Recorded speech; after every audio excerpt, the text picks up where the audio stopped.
Hello friends, welcome to Jagran IAS PCS। ये 20th में Indian express का एनालिसिस है। यहाँ पे जो भी न्यूज़ आर्टिकल्स यूपीएससी और स्टेट पीसीएस के लिए इंपॉर्टेंट होते हैं, हम उनको डिस्कस करते हैं। हम इन न्यूज़ आर्टिकल्स के शॉर्ट नोट्स भी प्रोवाइड करते हैं, जो इन न्यूज़ आर्टिकल्स के समरी होते हैं, और ये हमारे टेलीग्राम चैनल पे अवेलेबल होंगे। चलिए शुरू करते हैं फर्स्ट न्यूज़ आर्टिकल के साथ, जो कि एडिटोरियल पेज का है। ये कॉलम जो है सी राजा मोहन जी के द्वारा लिखा गया है, और ये जो है इंटरनेशनल रिलेशन से रिलेटेड है। ये इंडियन एक्सप्रेस के रेगुलर कंट्रीब्यूटर हैं। यूएस के प्रेसिडेंट डोनाल्ड ट्रंप जो है चाइना के विजिट पे थे, और इसके बाद अब रसिया के प्रेसिडेंट व्लादिमीर पुतिन जो है वो चाइनीज़ विजिट पे हैं। सो इस कॉलम में इनके द्वारा बताया गया है कि इस तरह का जो इवेंट है उसमें हमें ओवर रिएक्ट करने की ज़रूरत नहीं है। चाहे आइदर यूएस और चाइना रिलेशन हो, इसको जो है इम्प्रूव करने की कोशिश की जा रही है, और जो चाइना रसिया रिलेशन है वो पहले से और डिपेंड हो रहा है, मतलब कि और बढ़ रहा है।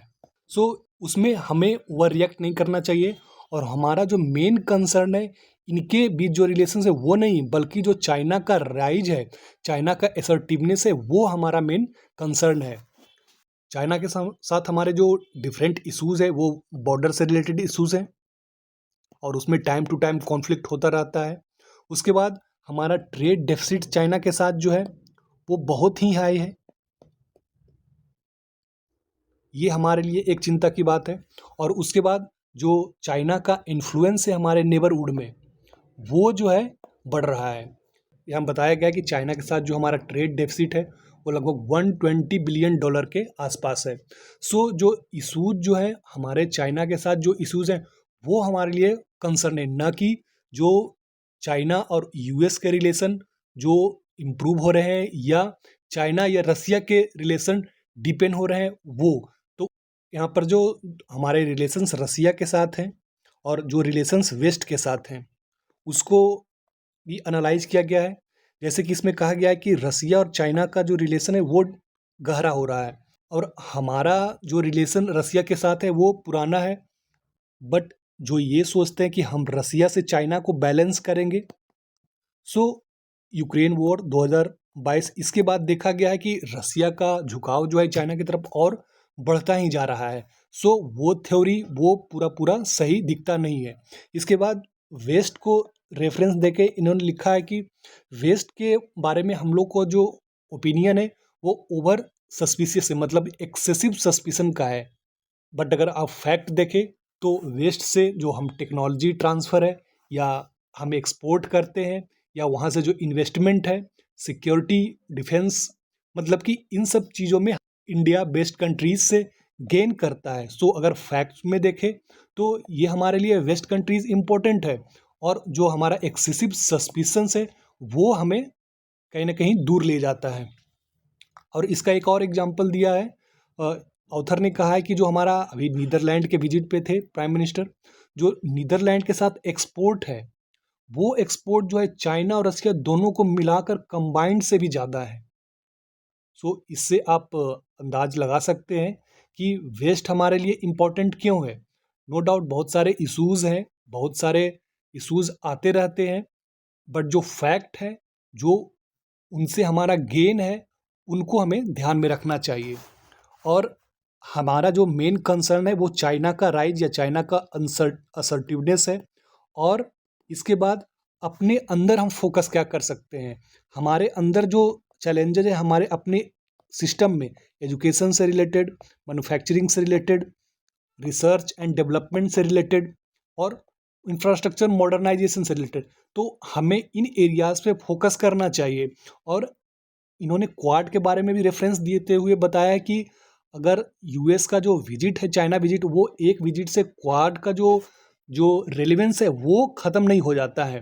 बिकॉज क्वाड जो है इंडो पैसिफिक ओशन में चाइना को काउंटर करने के लिए एक ग्रुप के तौर पे समझा जाता है। सो एक विजिट से ये ग्रुप का रेलिवेंस जो है वो एलिमिनेट नहीं हो जाता है। सो जो हमारा मेन कंसर्न है और जो हम कर सकते हैं वो क्या कर सकते हैं, हमारा जो नेशनल स्ट्रेंथ है उसको हम कैसे आगे बढ़ा सकते हैं, उसमें हम कैसे सुदृढ़ हो सकते हैं, वो हमें ध्यान देना चाहिए। सो इस न्यूज़ आर्टिकल में जो मेंस पॉइंट ऑफ व्यू से जो इम्पॉर्टेंट पॉइंट है वो आपको नोट करने चाहिए, वो है कि फोकस ऑन नेशनल स्ट्रेंथ, और जो हमारा मेन कंसर्न है वो है राइज ऑफ चाइना। सो ये आप जो है एक एज अ पॉइंट ऐड कर सकते हैं। ये जो ट्रेड डेफिसिट है ये पॉइंट में ऐड कर सकते हैं। अगेन एग्जाम्पल के तौर पे ये नीदरलैंड के साथ जो हमारा एक्सपोर्ट है ये एग्जाम्पल के तौर पे आप ऐड कर सकते हैं। आगे बढ़ते हैं next news article. Next news article again editorial page से रिलेटेड है, और इसमें जो है एजुकेशन से रिलेटेड जो हमारे यहाँ चैलेंजेस हैं उसके बारे में बताया गया है। एक नीति आयोग के रिपोर्ट का हवाला देते हुए ये कहा गया है कि उस रिपोर्ट में बताया गया है कि हमारे यहाँ अब जो है इनरोलमेंट प्रॉब्लम नहीं है। पहले क्या था कि हमारे यहाँ जो स्कूल में होते थे इनरोलमेंट, उसमें काफ़ी कम इनरोलमेंट होते थे। तो गवर्नमेंट ने उसके लिए जो भी वर्क किया उसमें प्रोग्रेस हुआ है और इनरोलमेंट पहले से बढ़ा है। बट अब दूसरा प्रॉब्लम ये है कि इनरोलमेंट तो हो रहा है, बट जो सेकेंडरी और हायर सेकेंडरी एजुकेशन है, मतलब कि 8 to 12 क्लास के जो बच्चे हैं उनमें ड्रॉप आउट रेट बहुत ज़्यादा है। और उन ड्रॉप आउट रेट का क्या कारण है इस न्यूज़ आर्टिकल में बताया गया है। इस आर्टिकल में राइट टू एजुकेशन का रेफरेंस देखते हुए बताया गया है कि हमारे यहाँ जो 6 to 14 ईयर्स के जो चिल्ड्रेन है, राइट टू एजुकेशन में उनके लिए प्रावधान है कि उनको जो है क्वालिटी एजुकेशन मिलना चाहिए। बट उसके बाद के जो बच्चे हैं, मतलब कि 8 से 12th क्लास तक के बच्चे, वो जो स्कूल से निकल जाते हैं उनमें जो ड्रॉप आउट रेट है वो एक समस्या बन रही है। और इसका जो मेन रीजन एक है, ये देखा गया है कि बॉयज़ में ये समस्या ज़्यादा है। बिकॉज ऐसा होता है कि बॉयज़ को फैमिली इनकम इसके लिए समझा जाता है कि जल्दी से जल्दी तैयार होना चाहिए। हालांकि गर्ल्स के लिए भी दूसरे इश्यूज़ है जिसकी वजह से ड्रॉप आउट रेट जो है बढ़ता है। और एक जो मेन रीजन जो है इस अगर आर्टिकल का बोले तो एक थीम जो है, जो सोल है इस आर्टिकल का, वो बताया गया है कि जब बच्चे इनरोल होते हैं, जब इनरोलमेंट बढ़ा है पहले से, तब एक दिक्कत ये आ रही है कि जो बच्चे ये एस्पिरेशन लेकर के गए थे कि हम स्कूल एजुकेशन में, मतलब कि हम स्कूल में इनरोल करेंगे तो हमारे जो डेवलपमेंट होगा, मतलब कि हमारा जो प्रोग्रेस होगा उसमें कहीं ना कहीं वो जो एस्पिरेशंस होता है और जो वो अचीव करते हैं, मतलब कि स्कूल एजुकेशन के दौरान आप जानते हैं कि सरकारी स्कूलों में अभी भी क्या व्यवस्था है। सो लोग जो है प्राइवेट स्कूलों में बाध्य होते हैं एडमिशन लेने के लिए। तो जब वे इनरोल होते हैं, जब वे एडमिशन लेते हैं और जब रियलिटी को फेस करते हैं और जब उनके एस्पिरेशंस पूरे नहीं होते हैं, तब इस तरह के ड्रॉप आउट रेट्स जो है बढ़ते हैं। और इसमें माइग्रेशन इशू ये एक इम्पॉर्टेंट चैलेंज है हमारे यहाँ। मैं एक एग्जांपल देकर बताता हूँ। मेरे यहाँ जो है एक डेटा केबल ऑपरेटर था, वो जो है अपने बच्चे को दिल्ली में, वो बिहार से माइग्रेट होकर के आया था और वो जो है एडमिशन करवाना चाहता था स्कूल में, गवर्नमेंट स्कूल में। बट बहुत प्रयासों के बाद उसको कोई भी गवर्नमेंट स्कूल में एडमिशन नहीं मिला, और जिस स्कूल में भी वो जाता था वो वहाँ सीट जो है फुल बताया जाता था। सो वो जो है प्राइवेट स्कूल में, जहाँ की फ़ी इतनी ज़्यादा है कि वो देने के लिए समर्थ नहीं है। तो इस तरह के इश्यूज जो है, रियल इश्यूज माइग्रेंट जो होते हैं उनको फेस करना पड़ता है। और ये जो ड्रॉप आउट रेट की चर्चा की गई, ये जो है सबसे ज़्यादा rural areas, SC ST community और मुस्लिम कम्युनिटी, इनमें जो है सबसे ज़्यादा देखा गया है। सो इसमें जो सॉल्यूशन बताया गया है वो है कम्युनिटी इंटरवेंशन, मतलब कि लोकल लेवल तक एजुकेशन को हम सुदृढ़ करें। बिकॉज वहाँ जो है सिचुएशन को अच्छे से रीड किया जाता है और इम्प्लीमेंटेशन जो है वहाँ बेहतर तरीके से हो सकता है। गवर्नमेंट का रिफॉर्म, जो हमारे यहाँ 6 से 14 साल के बच्चों के लिए हमें क्वालिटी एजुकेशन प्रोवाइड करने का प्रावधान है, बट 14 से ऊपर साल के बच्चे उनका क्या। सो ये रिफॉर्म्स हमारे लिए ज़रूरी है। और ओवरऑल स्कूल एजुकेशन में बच्चे क्या अचीव करते हैं, बच्चे क्या गेन करते हैं, क्या उनके एस्पिरेशन फुलफिल हो रहे हैं या नहीं, ये जो है इम्पोर्टेंट सॉल्यूशन दे सकता है। सो इसमें जो मेन पॉइंट्स है मेंस के लिए, वो जो इश्यूज़ है, जो हमारे यहाँ ड्रॉप आउट रेट है, वो जो 6 से 14 साल के बच्चों के बाद का ड्रॉप आउट रेट है वो आप ऐड कर सकते हैं। जो माइग्रेशन का इशू है वो एक बहुत ही इंपॉर्टेंट इशू है, वो आपको ऐड करना चाहिए, और ये नीति आयोग के रिपोर्ट से लिया गया है। Next news article. Next news article straight dog से रिलेटेड है। ये एक्सप्लेन पेज से लिया गया है। इसमें सुप्रीम कोर्ट में स्ट्रेट डॉग से रिलेटेड एक केस चल रहा है, वो उस वजह से ये न्यूज़ में है। पिछले साल एक 6 ईयर ओल्ड की बच्ची को उसको दिल्ली में कुत्ते ने काट लिया था। उसके बाद जो है उसकी मृत्यु हो गई थी और उसकी वजह से ये केस जो है सुप्रीम कोर्ट में गया हुआ है। पिछले साल सुप्रीम कोर्ट ने ये ऑर्डर दिया था कि जो भी स्ट्रे डॉग्स हैं उनको जो पब्लिक प्लेसेस हैं उनसे उनको रिमूव किया जाए, उनको जो है स्टेरिलाइज किया जाए और उनको जो है जो वैक्सीन्स है एंटी रेबीज के वो दिया जाना चाहिए और उनको जो है एक शेल्टर होम में उनको रखा जाना चाहिए। मतलब प्राइवेट पब्लिक प्लेसेस है वहाँ से रिमूव करके शेल्टर में रखा जाना चाहिए। और अगर जो है लोकेलिटी में उनको रिलीज किया जाता है तो बिना स्टेरिलाइजेशन और बिना वैक्सीनेशन के उसको रिलीज नहीं किया जाना चाहिए।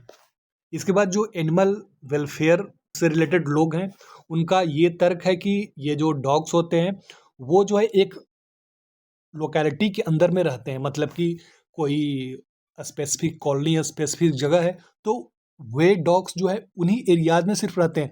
अगर इनको जो है स्टेरिलाइज करके वहाँ से रिमूव कर दिया गया, मतलब कि पब्लिक प्लेसेस से हटा दिया गया, तो दूसरे जो है अनस्टेरिलाइज डॉग्स जो है वहाँ आ जाएंगे और फिर वो और ज़्यादा प्रॉब्लम क्रिएट कर सकते हैं। मतलब उनका आर्गुमेंट ये है कि ये डॉग जो है जो टेरिटेरियल बिहेवियर, ये इसका मतलब है कि वे डॉग जो है दूसरे जो डॉग्स होते हैं उनको जो है वहाँ आने नहीं देते हैं और अगर ऐसा आप करते हैं, रिमूव करते हैं, तो उनको जो है अनस्टेरिलाइज और अनवैक्सीनेटेड डॉग्स जो है रिप्लेस कर जाएंगे। बट सुप्रीम कोर्ट का ये कहना है कि जो अगर हम पब्लिक सेफ्टी को अगर देखें, जो हम कॉन्स्टिट्यूशन को देखें, तो under article 21 right to life, इसमें जो है right to life safe movement ये जो है एक पार्ट है राइट टू लाइफ का और हमें जो है इसको जो है इंश्योर करना है। इसलिए जो सुप्रीम कोर्ट का प्रीवियस ईयर का ऑर्डर था कि उनको जो है स्टेरिलाइज और वैक्सीनेट करके उसको जो है शेल्टर होम में रखिए और उनमें से उन्हीं डॉग को सिर्फ रिलीज कीजिए जो ज़्यादा डेंजर पैदा नहीं कर सकते हैं। उनमें से अगर कोई डॉग जो है जो पब्लिक के लिए डेंजर हो सकता है उनको आप रिलीज ना करें। इसमें जो है मेन पॉइंट जो है मेंस के लिए है animal welfare versus right to life और public safety. Next news article again explain page से लिया गया है। ये इंडिया में लोकल बॉडीज से रिलेटेड है। इसके जो ऑथर हैं उनमें से एक जो है अरविंद सुब्रमण्यम, जो कि इंडिया के फॉर्मर चीफ इकोनॉमिक एडवाइजर रह चुके हैं, वो भी हैं। इस आर्टिकल में बताया गया है कि जो हमारा जो मेन प्रॉब्लम है, जो मेन इश्यूज़ है, जैसे कि आप जो पब्लिक में इश्यूज़ देखते हैं, ट्रैफिक की समस्या, पॉल्यूशन की समस्या, गवर्नमेंट स्कूलों में अभी जो मैंने डिस्कस किया जो स्कूलों की हालत है, या फिर इंफ्रास्ट्रक्चर प्रॉब्लम, तो इसके लिए जो है हमें लोकल बॉडीज़ की तरफ देखना चाहिए और उनको एम्पावर करना चाहिए। जब हम फेडरलिज्म की बात करते हैं तो इसमें सिर्फ हमारा जो माइंड या हमारा जो देखने का नज़रिया होता है वो सिर्फ होता है सेंटर और स्टेट पे, मतलब कि federalism relation between centre and state. But हम लोकल बॉडीज़ को भूल जाते हैं। जो स्टेट और लोकल बॉडीज़ इनका जो रिलेशन है वो कहीं ना कहीं हम इग्नोर कर देते हैं और ये एक समस्या है। बिकॉज अगर आप देखें तो जो लोकल बॉडीज़ हैं उनके पास ना तो इनफ मनी होता है, इनफ स्टाफ नहीं होता है और ओवरऑल इनफ पावर नहीं होता है। वो ऐसा इसलिए इस न्यूज आर्टिकल में बताया गया है। इसमें डेटा दिया गया है जो इंडिया, यूएस और चाइना में लोकल गवर्नमेंट के एम्प्लॉय हैं वे टोटल गवर्नमेंट एम्प्लॉय के कितने प्रतिशत हैं। तो इंडिया में जो है ये प्रतिशत, मतलब कि टोटल गवर्नमेंट एम्प्लॉय जो लोकल लेवल पर एम्प्लॉयड है वे लगभग 10% है, जबकि यूएस और चाइना में ये 2/3 मतलब कि लगभग 60% है। मतलब कि गवर्नमेंट के एम्प्लॉय जो लोकल लेवल पर एम्प्लॉयड है वे लगभग 60% है, जबकि हमारे यहाँ ये 10% है।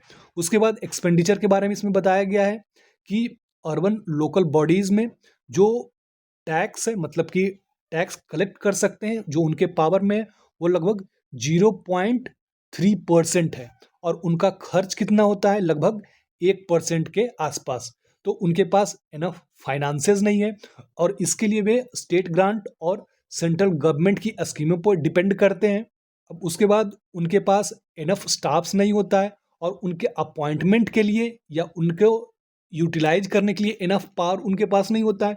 सो जो इशूज़ लोकल लेवल पर होती है, और जो लोकल लेवल पर गवर्नमेंट होती है उसके पास अगर इनफ पावर, इनफ मनी और इनफ वर्कफोर्स ना हो, तो फिर इशूज जो है इस तरह से बनी हुई रहेगी। यहाँ पर एक और पहलू बताया गया है जो हमारे यहाँ लैंड मोनेटाइजेशन को लेकर के है।